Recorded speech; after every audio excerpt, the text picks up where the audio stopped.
नमस्कार दोस्तों। अमीर मालिक बन जाते हैं और गरीब नौकर बन जाता है। यही हमारे आसपास होता है।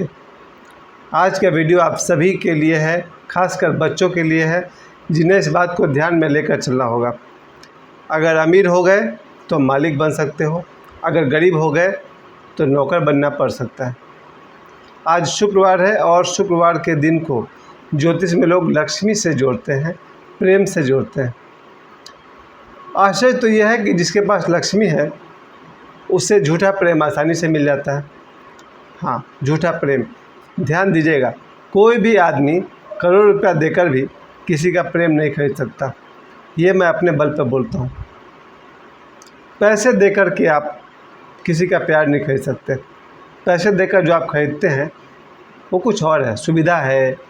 किसी का समय खरीद सकते हैं, किसी का शरीर खरीद सकते हैं। पैसे देकर किसी का प्यार नहीं खरीद सकते। पैसा मजबूर है प्यार खरीदने के लिए, पैसा प्यार नहीं खरीदता। लेकिन बात कुछ और है।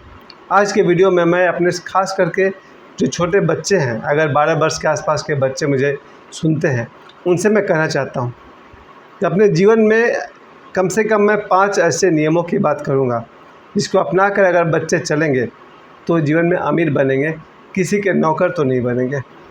लेकिन जहाँ भी लोग ये 5 नियमों को मान कर नहीं चलेंगे, खतरा ये है कि वो गरीब हो जाएंगे और उन्हें किसी न किसी का नौकर बनना पड़ेगा, क्योंकि ज़िंदगी में जीना तो है। कैसे शुरू करें अपना जीवन कि हम जीवन में मालिक बने, नौकर नहीं। कौन नौकर बनना पसंद करता है? मुझे अपने जीवन में बहुत साल तक नौकर बनना पड़ा। जब मैं 22 साल का था, या कहिए उससे पहले, जब मैंने ट्यूशन पढ़ाना शुरू किया, 16 साल की उम्र से मैंने ट्यूशन पढ़ाना शुरू किया, 1989 तब मैंने ट्यूशन पढ़ाना शुरू किया। घर जा कर के मुझे 50 रुपये मिलते थे। उसमें भी समय पर आप जाइए, नहीं जाइएगा तो उसका फिर जवाब दीजिए। अगला दिन अगर आप कभी एब्सेंट कर गए तो गार्जियन के सामने जाते हुए भी डर लगता था कि आज तो वो लोग पूछेगा कल क्यों नहीं आए थे। ये मैं 1989 की बात कर रहा हूँ। उस दौर में बहुत सारा कुछ ऐसा भी होता था जो आज के बच्चे नहीं जानते हैं। 1989 के दौर में ऐसा भी बहुत कुछ होता था जो आजकल नहीं होता है। जैसे आज मोबाइल आ गया तो व्हाट्सएप है, इंस्टाग्राम है, फेसबुक है। लेकिन 1989 में उस ज़माने में सिर्फ चिट्ठी हुआ करता था। उन दिनों कागज़ पर लिखकर लोग अपनी बात कहा करते थे। चलिए मैं वापस लौटता हूँ, क्योंकि मैं उस युग का भी आदमी रहा हूँ जिसने अपने चिट्ठी का इंतज़ार किया। पिताजी चिट्ठी भेजते थे तो हम लोग गांव में पोस्टमैन को देखकर समझ जाते थे कि पोस्टमैन हमारे घर तरफ आ रहा, मेरे पिताजी की चिट्ठी आई होगी। फिर हम लोग उस चिट्ठी का जवाब भी लिखते थे और चिट्ठी लिखने का सिलसिला 2004 तक चला है। मेरे पास मेरे वाइफ के, मेरी पत्नी के लिखे हुए 8-10 चिट्ठी होंगे और मेरे लिखे हुए भी चिट्ठी है। वो दोनों चिट्ठियों को संभाल कर रखती थी।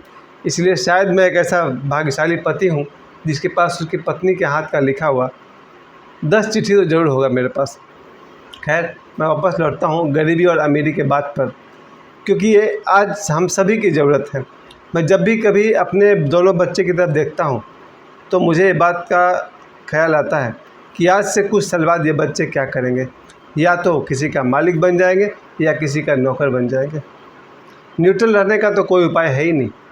अगर कोई बच्चा एक अच्छा विद्यार्थी हो जाता है, ईमानदार विद्यार्थी हो जाता है, हो सकता है आगे जाके उसकी कोई नौकरी हो जाए, चाहे प्राइवेट सेक्टर में हो या फिर गवर्नमेंट सेक्टर में हो, पब्लिक सेक्टर में हो जाए। इन दोनों हालत में वो नौकरी उसे मिल जाती है, चाहे उसे सुरक्षित जीवन मिल जाएगा। लेकिन वहाँ भी वो अपने से सीनियर्स के द्वारा शासित किया जाएगा, रूल्ड किया जाएगा। अगर उसको कोई एतराज़ नहीं है तो कोई बात नहीं। जितने भी लोग नौकरी करते हैं दुनिया में, वो सभी जानते हैं कि उसके ऊपर कोई ना कोई सीनियर है। लेकिन उन्हें चूँकि 40-50 हज़ार तनख्वाह मिलता है, जो होता है होने दो। अगर उन्हें कोई एतराज़ ही नहीं है तो वैसे लोग की मैं बात नहीं कर रहा हूँ। मैं ये कह रहा हूँ कि जो लोग के पास भी थोड़ी सी भी प्रतिभा है, समझ है, बुद्धि है, उन्हें ये बात खटकती है, क्यों कोई आदमी हमारे ऊपर शासन करता है। बहुत कम लोग हैं दुनिया में जो इतना सेंसिटिव होते हैं। अधिकांश आदमी तो दौड़ रहे हैं कि कोई मुझे नौकर बना लो। जब हम किसी के पास अपना रिज्यूम लेकर जाते हैं, बायोडाटा लेकर जाते हैं, हम क्या उसको कह रहे हैं इनडायरेक्टली कि मुझे नौकर रख लीजिए। मेरे बात कुछ लोगों को बुरी लग सकती है, लेकिन मैं इसका जब दूसरी साइड आपको बताऊंगा।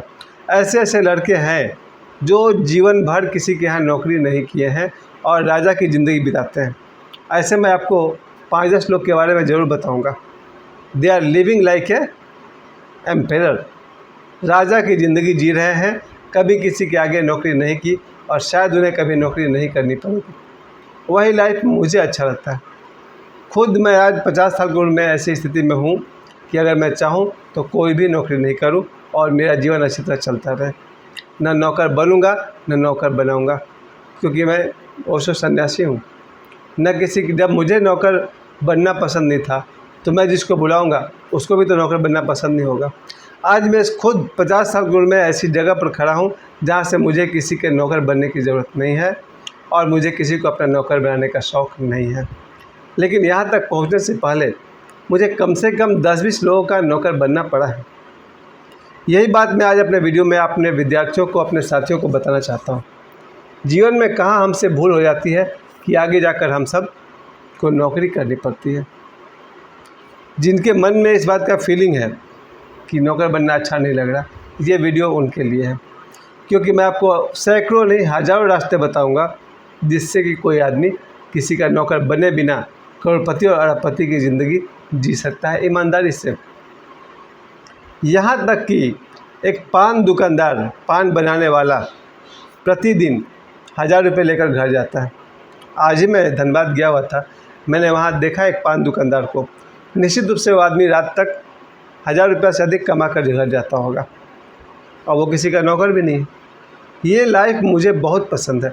उसके बगल में एक मिठाई दुकान वाला था जिसका किसी भी समय, किसी भी मिनट उसका सेल सैकड़ों में था, यानी कि वो 1 घंटे में 5000 रुपया उसका सेल रहा होगा। हमेशा मैंने देखा कि उसके पास 10 आदमी तो खड़े हैं और कुछ न कुछ खा ही रहे हैं, और जो कुछ भी खा रहे हैं वो 20 रुपये से कम का नहीं है। वो मुझे लग रहा वो आदमी का सेल हर मिनट 500-1000 रुपये का है। 1 घंटे में 10,000 रुपया, शाम तक पता नहीं कितना उसका सेल है। सिर्फ उसकी मिठाई दुकान है। निश्चित वो आदमी किसी का नौकर नहीं है और महीना के 5 लाख रुपये वो कमा रहा होगा। आज के वीडियो में मैं यही बात करना चाहता हूँ, चूँकि आज शुक्रवार है, माँ लक्ष्मी का दिन है। मैं आप सभी को कुछ अपना सजेशन देना चाहता हूँ जिसके बल पर आप भी, यदि नौकर बनना पसंद नहीं है तो बिना किसी का नौकर बने आप राजा की ज़िंदगी जी सकते हैं, पैसे कमा सकते हैं। कुछ हमारे जीवन में बातें लानी पड़ेगी। उसमें से एक फ़िलॉसफी मैं अभी आपको बता दूं जिसको कहा गया है थिंक बिग, बड़ा सोचिए। बहुत ही आसान काम है और बहुत ही मुश्किल काम है बड़ा सोचना, लेकिन और पीछे आइए, बड़ा सोचना इतना आसान नहीं है। आप जब भी सोचेंगे तो छोटी बात ही सोच पाएंगे। आप ये सोच पाएंगे शाम को मार्केट जाना है बस, लेकिन ऐसा भी आदमी होगा जो सोचता होगा एक दिन मुझे इंडिया टीम से खेलना है और कुछ साल बाद वो इंडिया टीम से खेल पाता है। उसकी मैं बात कर रहा हूँ। Think big. प्यारे बच्चों, हम जैसे भी हैं, हमारे बच्चे आज घर में होंगे, हमारे बच्चे कल को किसी न किसी का नौकर बनेंगे या किसी न किसी का मालिक बनेंगे। ये हमारे हाथ में भी है। अगर हमारे बच्चे थोड़ा हमारा कोऑपरेट करें, पूरा करें तो और अच्छा, क्योंकि हम लोग को जो 50 साल का तजुर्बा है वो उनके काम आ सकता है। सबसे पहले किसी भी बच्चे को, जो कि मैं खुद ही नहीं कर पा रहा हूँ, मेरे दोनों बच्चे 7 बजे 8 बजे उठते हैं, बेटा 7 बजे, बेटी 8 बजे। मैं चाह के भी उनका विरोध नहीं कर पाया, क्योंकि मैं किसी के निजी जीवन में ज़रूरत से ज़्यादा दखल नहीं देता हूँ। लेकिन चूँकि आप लोग मेरे श्रोता हैं, मेरी बात सुनते हैं, इसलिए मैं आप सभी से कहना चाहता हूँ, अगर आप अपने बच्चों को कन्विंस कर सके, मैं नहीं समझा सका, लेकिन अगर आप और आपके बच्चे समझदार हों, कोई भी बच्चा सूर्योदय से पहले उठ जाए। यानी मुझे जगने का सबसे राइट टाइम लगा 5 बजे के आसपास। 5 बजे आसमान साफ हो जाता है सुबह में। जीवन में अगर मालिक बनना हो तो सुबह 5 बजे जगना चाहिए। पर ध्यान रहे, मैंने ओशो से सीखा है 5 बजे वही जग सकता है जो रात को 10-11 बजे तक सो जाता है। आप गलत प्रयास कर रहे हैं अगर आप 5 बजे भोर में जग जाते हैं। सिर्फ 5 बजे भोर में जग जाए और पता चला कि आप रात को 1 या 2 बजे सोते हैं और 5 बजे, ऐसे बहुत सारे लोग हैं, 2-3 लोग मेरे को मिलते हैं जो कहते हैं कि हम रात को कहीं भी सोएं, सुबह 5 बजे जग जाएंगे। वो धीरे धीरे अपने शरीर में बीमारी को इकट्ठा कर रहे होंगे अगर आप रात को 12-1 बजे सोते हैं लेकिन सुबह 5 बजे जग जाते हैं, आप अपने शरीर में बीमारी इकट्ठा कर रहे हैं, क्योंकि शरीर का जो स्वभाव है, जो नियम है, उस पर चलिए। अगर जीवन में मालिक बनना है तो पहला नियम यह होना चाहिए कि मेरे सभी दर्शक, आज मेरे 2600 सब्सक्राइब्स पूरे हुए और मेरे व्यूज़ 7 लाख दिखाई पड़ रहे हैं, हालांकि वो 8 लाख से ऊपर था। 7 लाख व्यूज़ और मेरे 2600 सब्सक्राइबर्स, आप सभी को सबसे पहले मैं धन्यवाद दे दूं कि आज ही मेरा सब्सक्राइब 2600 हुआ, 2600 हुआ। इस मौके पर मैं आप सभी को राय देना चाहता हूं कि पहली बात, मेरे सभी दर्शक, मेरे मित्र, रात को 11 बजे के आसपास अगर कोई काम ना हो तो कृपया सो जाएं। 10:30 से 11 के बीच में कृपया सो जाएं और 5 बजे के बाद नींद खुल जाए तो आपको जीवन में सफलता पाने में बहुत आसानी होगी। आज से भी कोई आदमी अगर ठान ले, मैं ऐसे सैकड़ों लोग को जानता हूँ, कोई 40 के बाद तरक्की किया, कोई 45 के बाद तरक्की किया, कोई 30 साल के बाद तरक्की किया, यहाँ तक कि मेरे आदमी 50 साल के बाद इस लायक हो गया कि मुझे काम करने की ज़रूरत नहीं है। अगर मैं स्कूल में पढ़ाता भी हूँ, मेरी मर्ज़ी है, दैट्स माई चॉइस, मेरी मजबूरी नहीं है वो।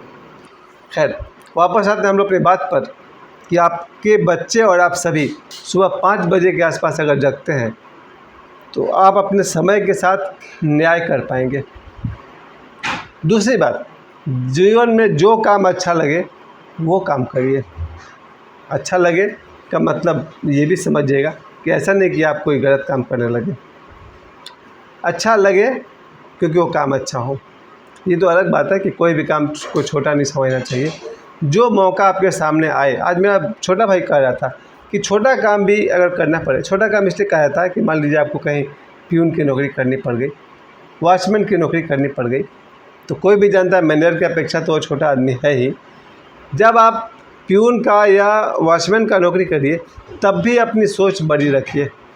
थोड़ा जानबूझ कर के, जैसे लोग झगड़ा कर लेते हैं वैसे जानबूझकर अपनी सोच को बड़ा रखिए। पहली बात की एजुकेशन, मेरे हर दर्शक आज भी अगर चाहें तो अखबार पढ़ें या कोई मैगज़ीन पढ़ें या कोई नॉवल पढ़ें। जीवन में शिक्षा जारी रखिएगा, चाहे आप टीवी पर बैठकर न्यूज़ देखें, किसी भी तरह से एजुकेशन इज़ पावर। बेशक अगर जीवन में आपको मालिक बनने का शौक़ है, कहीं ना कहीं से आप अपनी शिक्षा को बनाए रखिए और जब तक जीवन है तब तक किसी न किसी तरह की पढ़ाई से लगे रहिए, चाहे अखबार पढ़िए या कुछ भी पढ़िए। विद्या, पता नहीं क्यों लक्ष्मी का संबंध मुझे हमेशा दिखा सरस्वती माता से है।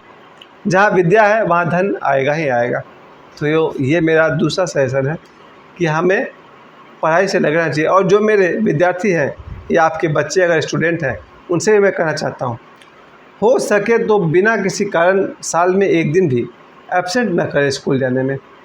स्कूल जाना एक कर्म है। अगर आप अपना कर्म करते हैं तो एक न एक दिन ईश्वर आपको फल ज़रूर देते हैं, क्योंकि भगवान कृष्ण कहते हैं कर्म करिए, फल देना ईश्वर के हाथ में है। तो ये मेरा एक सजेशन है कि मेरे सारे बच्चे स्कूल एब्सेंट न करें। अगर वो ट्यूशन पढ़ते हैं, ट्यूशन एब्सेंट न करें। अगर वो अपना निजी पढ़ाई करते हैं, उसको पोस्टपोन न करें। यानी कि शिक्षा के विषय में कह सकता हूँ, हर दिन स्कूल जाना चाहिए, हर दिन ट्यूशन जाना चाहिए और हर दिन सेल्फ स्टडी करना चाहिए। इसमें कंजूसी न करें, तभी आप भविष्य में मालिक बन सकते हैं। तीसरी बात मैं कहना चाहता हूँ, अगर आप शिक्षित नहीं हैं, आपको पढ़ाई लिखाई अच्छा नहीं लगता है, हो सकता है बहुत लोग ऐसे होंगे जिन्हें पढ़ाई लिखाई पसंद नहीं है, उनके लिए करोड़ों रास्ते हैं दुनिया में जिससे वो करोड़पति बन सकते हैं। पढ़ा लिखा आदमी के पास तो शायद सीमित उपाय है, लेकिन जो व्यक्ति पढ़ा लिखा नहीं है उसके पास असीमित उपाय है। अनलिमिटेड तरीक़ा से वो अमीर बन सकते हैं। चाहे वो, कुछ लोग तो पढ़े लिखे हैं नहीं, वो चाय दुकान से इतना कमा सकते हैं जिसकी हम कल्पना नहीं कर सकते। चाय दुकान हो, पान दुकान हो, किसी भी तरह का दुकान खोल दिए, किसी का दुकान में काम करते रहे, काम करते करते अपनी कैपिटल स्टार्ट कर दिया, अपनी पूंजी से कुछ काम बढ़ा लिए। यानी बहुत सारे उपाय हैं जिससे कि हम अपना काम खुद करेंगे। इसमें एक बात मैं सुन रहा था किसी से, दिन में मोबाइल पर ही सुन रहा था, कि जब आप नौकरी करते हैं तो आप किसी और को मजबूत बना रहे हैं, उसमें से आपको सैलरी मिलती है, लेकिन जब आप अपना बिजनेस करते हैं तो आप अपने आप को मजबूत कर रहे हैं। फिर से सुनिए, जब आप कहीं पर नौकरी करते हैं आप किसी और को मजबूत कर रहे हैं, किसी कंपनी को या किसी व्यक्ति को। लेकिन जब आप अपना बिजनेस में काम कर रहे हैं तो आप अपने आप को मदद कर रहे हैं। आप अपना समय अपने आप को दीजिए। ये राय मैं भी दूंगा। आज मैं दिन में धनबाद गया हुआ था, मैंने ऐसे ऐसे लोग देखे हैं, आज मैंने देखा, ऐसे पहले भी देखे हैं, जिनका इनकम महीना में लाख रुपए से अधिक है और वो किसी का नौकर नहीं है, किसी की नौकरी नहीं करते हैं, इंडिपेंडेंट नौकरी है। यहाँ मैं प्रासंगिकता समझता हूँ, ये प्रसंग कहा जाए कि मेरा छोटा भाई भी किसी के यहाँ नौकरी नहीं करता। पिछले 5 वर्षों से वो अपना बिजनेस खुद करता है। इसलिए मैं कहना चाहता हूँ कि मेरा बड़ा भाई भी कभी किसी का नौकरी नहीं किया, मेरा छोटा भाई भी किसी का नौकरी नहीं किया। मैंने 20 साल तक नौकरी की, लेकिन अब मैं किसी की नौकरी नहीं करता हूँ और ऊपर वाले की कृपा बनी रही तो मुझे किसी के यहाँ नौकर बनने की ज़रूरत नहीं पड़ेगी। आप सभी दर्शकों से मैं कहना चाहता हूँ अंतिम बात, परसों चंद्रयान 3 चंद्रमा पर उतरा। आज लोग विज्ञान में, खगोल शास्त्र में खूब विश्वास कर रहे हैं। मैं फिर भी कहना चाहता हूँ, प्रत्येक व्यक्ति रात को सोए तो अपने प्रिय गुरु का या ईश्वर का प्रार्थना करके सोए, यानी कि नाइट मेडिटेशन करना ही चाहिए। हर व्यक्ति अगर रात को सोते समय अपने प्रिय गुरु को याद करे या जो भी ध्यान विधि वो करते हैं, मेडिटेशन करते हुए सो जाएं, उनका अगला सुबह पहला काम होगा, अपने आप उन्हें अपने गुरु की याद आएगी, अपने फेवरेट इष्ट देव की याद आएगी और सुबह उठते ही आधा मिनट या 15 सेकंड का पहले ध्यान करें, फिर आँख खोलें। और मेरे हिसाब से अगर प्रत्येक व्यक्ति सुबह उठ करके अपने नित्य क्रिया से निपट करके 1 घंटा अगर ध्यान करता हो, आज नहीं तो कल वो किसी का नौकर नहीं बनेगा। खैर दोस्तों, आपने मुझे बहुत सारा समय दिया। कुल मिलाकर मैं यही कहना चाहता हूँ, आप या आपके बच्चे भविष्य में या तो मालिक बनेंगे या नौकर बनेंगे, कुछ ना कुछ तो बनना ही पड़ेगा। हमारे हाथ में है कि हम क्या बने। मैं आप सभी को शुभकामना देना चाहता हूँ। ईश्वर करे आप सभी को किसी का नौकर बनना नहीं पड़े। आप सब मालिक की तरह जिए, मालिक बने। थिंक बिग, बड़ा सोचिए। और अंतिम बात ज़रूर कहूँगा, आपके जीवन में कोई न कोई सिद्ध गुरु हो जिनसे आप ध्यान सीखिए। अगर आप मेडिटेशन करते हैं, आप मालिक ही रहेंगे। मुझे समय देने के लिए बहुत बहुत धन्यवाद।